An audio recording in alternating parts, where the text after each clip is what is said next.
I am here again today with Bonny Specker, epidemiologist, who is going to give us an update on what has been happening with COVID-19 in our area, across the nation, in our world, and in our state. And also today she's going to talk about the CDC's new recommendations for mask wearing for people that have been vaccinated. So Bonny, tell us what was announced yesterday and what is the new information that's been released from the CDC? Right, thanks, Chelsea. This is the new recommendations. Last week or 2 weeks ago, we had a similar type graphic, but on the right-hand side, that over here, they had a lot of these little faces with masks on. And yesterday, the CDC did come out saying that fully vaccinated people would not have to wear a mask in indoor situations. Now, there's a couple things to remember about this. First, what's fully vaccinated? That's at least 2 weeks after your final vaccine. So if you have the Johnson & Johnson, that's 2 weeks after your first dose. But both the Pfizer and the Moderna, you have to have that second shot. So it's 2 weeks after your second shot. So this would be only for people that are fully vaccinated. Unvaccinated people are individuals of all ages, including children who have not completed a vaccination series. And there are a variety of risks associated with these different activities still for unvaccinated people. And they really should be wearing masks in these situations. But if you're fully vaccinated, they say that for these indoor activities and these outdoor activities, you no longer need a mask. One thing to be clear is that this may change in the future. It's not this way forever. Hopefully it would be, but if things change, they may end up changing these recommendations, but let's hope that they don't, that this is just getting better. Now, these recommendations were made on certain principles that the CDC outlines, and the website is given here, but it's based on, first, that indoor and outdoor activities are minimal risks to fully vaccinated people. So there's not a lot of risks for people that are fully vaccinated. They have also a reduced risk of transmitting the SARS virus to unvaccinated people. So there's studies now showing that if people are vaccinated, there's not a lot of virus in their respiratory tract that they can transmit or get people that are unvaccinated infected. They do say that fully vaccinated people, if you're experiencing any COVID symptoms, you should still get tested. And that fully vaccinated people should not visit private or public settings if they've tested positive for COVID in the prior 10 days or are experiencing COVID symptoms. So you still need to be cautious if you have that cough, fever, the classic COVID symptoms. You should get tested, and you shouldn't be around other people, in indoor spaces especially. Also, they are saying that the fully vaccinated people should continue to follow, applicable regulations. So if the healthcare system that you're going to requires a mask, you still need to do that. So you still need to follow other rules and regulations. They also have specific recommendations for travel, and as far as international travel, and I think these are important because summer's coming up, right? And that's a time a lot of people take vacations. You really need to check on your requirements for the country that you're traveling into. So I know where I'm interested in going to requires evidence of vaccinations. So, I would need to make sure that I have that with me when I travel. Other places are still requiring quarantining. So you need to check on where it is you're going. all air travelers coming into the United States, this includes U.S. citizens or people residing in the U.S., as well as foreigners, they're still required to have that negative test result before they board a flight to the United States. And all travelers arriving in the U.S. are still recommended to get the viral test 3 to 5 days after traveling, but they don't have to self-quarantine in the U.S. following international travel. So that's been lifted, but you still are recommended to get the test after you arrive, but you have to have that test before you get on the plane coming back into the U.S. And that's regardless of whether you're vaccinated or not. As far as domestic travel, the CDC prevention measures apply to all travelers, including those who are vaccinated.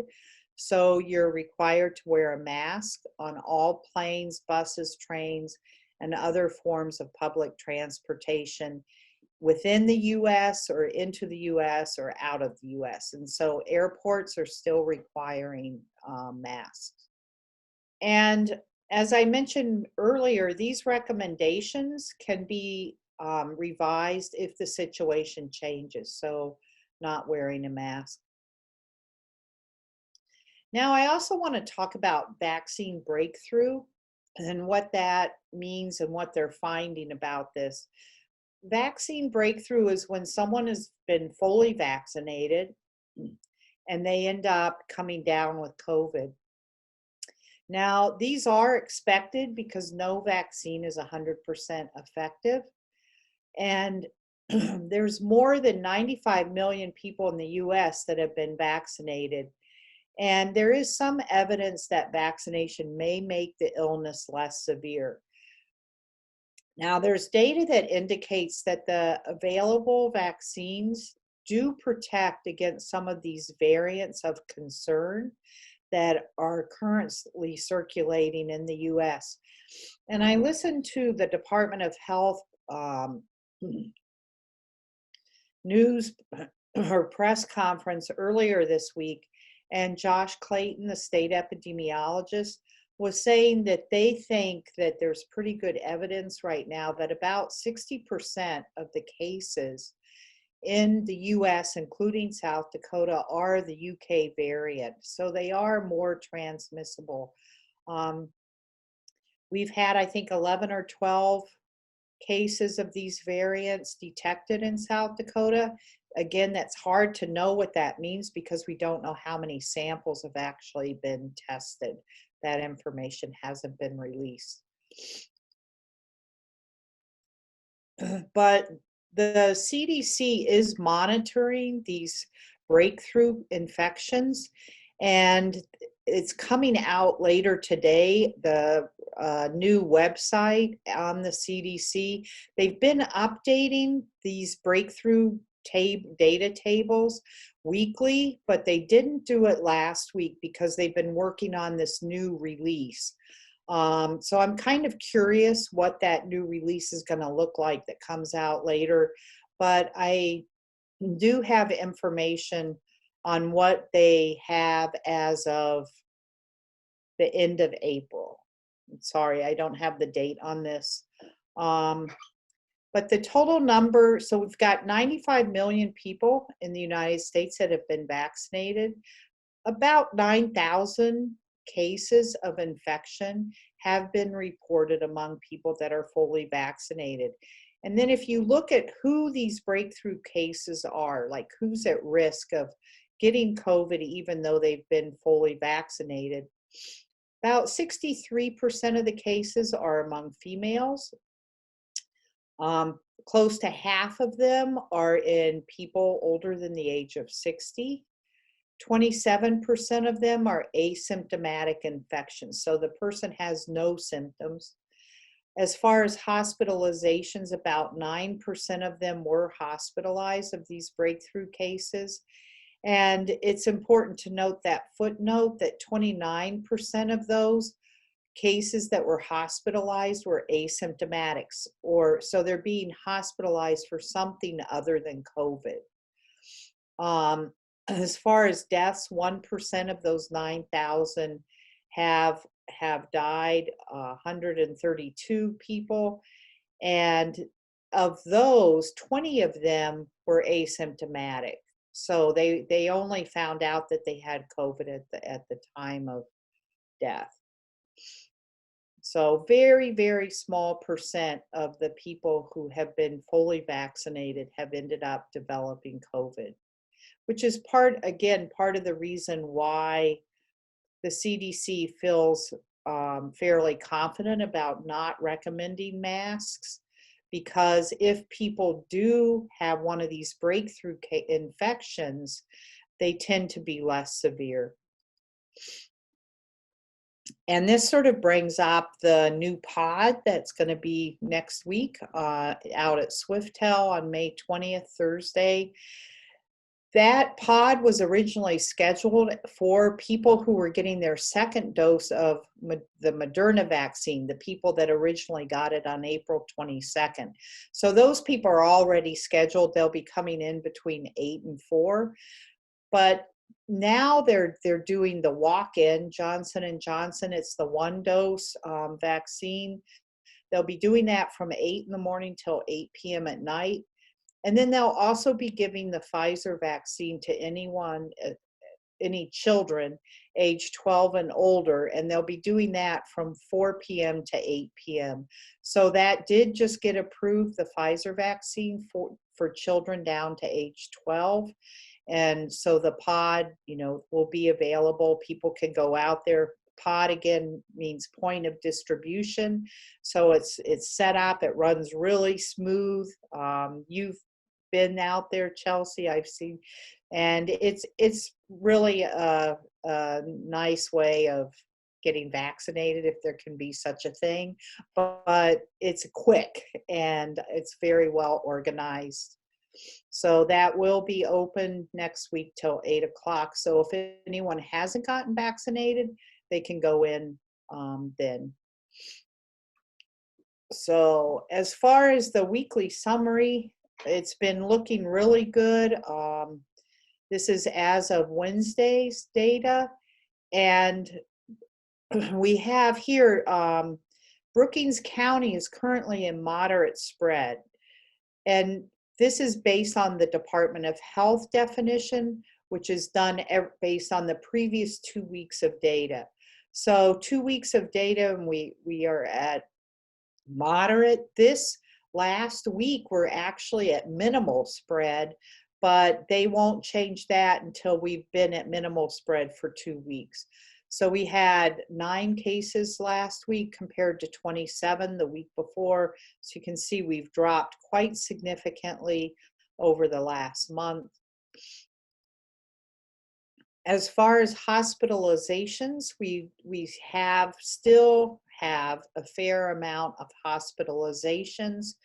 And I actually have been talking to people at the Department of Health about this, because it just seems odd to me that cases can be so low, but hospitalizations so high. And there is quite a bit of lag in the hospitalization data. So you can see here that data after 5/3 are incomplete. That means that a lot of these cases are older. This isn't the date that someone was actually hospitalized. This is the date that those hospitalizations are reported to the Department of Health. So there is a lag, and these likely reflect that peak that occurred maybe a month ago. So it's off a bit. And this is likely to go down quite significantly in the next couple weeks. If you look at the state is now in moderate spread as well. We've had 424 cases this past week compared to 675 the week before. And here's the hospitalization data. I changed the axes a little bit than I normally have them, but I did it in part because I wanted to more superimpose these currently hospitalized on top of the ICU, because the last couple of weeks I've talked about how it seems like the people that are hospitalized are more severe, a higher percent of them are in the ICU. You can kind of see that a little bit better here, where you have these numbers kind of on top of each other, the blue line and the yellow line. But the last 3 or 4 weeks, that yellow line is above the blue line. So it's just these people, some of the people that are hospitalized are, more of them are in the ICU than before. But there are quite a lot fewer hospitalizations. Get that out correctly. If you look at deaths per week, we're still going up just slightly over the last month, and that could be a reflection of those people that are sicker. We had 14 deaths last week compared to 12 the week before. And if you look at the vaccination data by age, this is for both the state and the county. We're doing really well in these older age groups. You know, Brookings, everyone above 60, more than 75% of them are vaccinated. We just really need to get these numbers up. Well, if you want to know how to read this, it's 65% of South Dakotans are fully or have received at least one vaccine, and 75% of Brookings County residents. If you look down here, overall, 51% of South Dakotans age 20 and older, so excluding this group down here, 51% of South Dakotans vaccinated, receiving at least one, compared to 52% in Brookings County. So we're above the state, except in this 20 to 29 year age group. So we still need to work on getting the people less than 60 vaccinated. To me, in my mind, that 70% is kind of a critical point of vaccination. Ideally, it would be nice to get up there. You're going to be getting close to the percentage needed for herd immunity. As far as who's tested positive, this is South Dakota and Brookings County data. And I give these last two slides because the Brookings County data by age for both cases and the vaccination data are not on the dashboard, on the Department of Health dashboard. And we request this specifically from the Department of Health so that we can get this information out to Brookings County residents. So these slides are included in that link that's at the bottom that Chelsea can tell you about. But there are a lot of slides, and I just show these because it is data that's not on the dashboard. If you look at the United States, we have 5 weeks where we've been going down, or 4 of the last 5 weeks. So it's kind of a nice downward trend. 275,000 cases this past week compared to 348,000 the week before. If you look at deaths, that's also gone down this past week with 4,500 deaths compared to 5,000 the week before. We're getting close to 600,000 total deaths that have been attributed to COVID. And the good news globally, this hasn't been good for a while, but it has. We're still on this downward trend internationally. If you look at specific countries, you know, a lot of them are going down, but there are still some that are going up. India, and I think Brazil is still going up as well.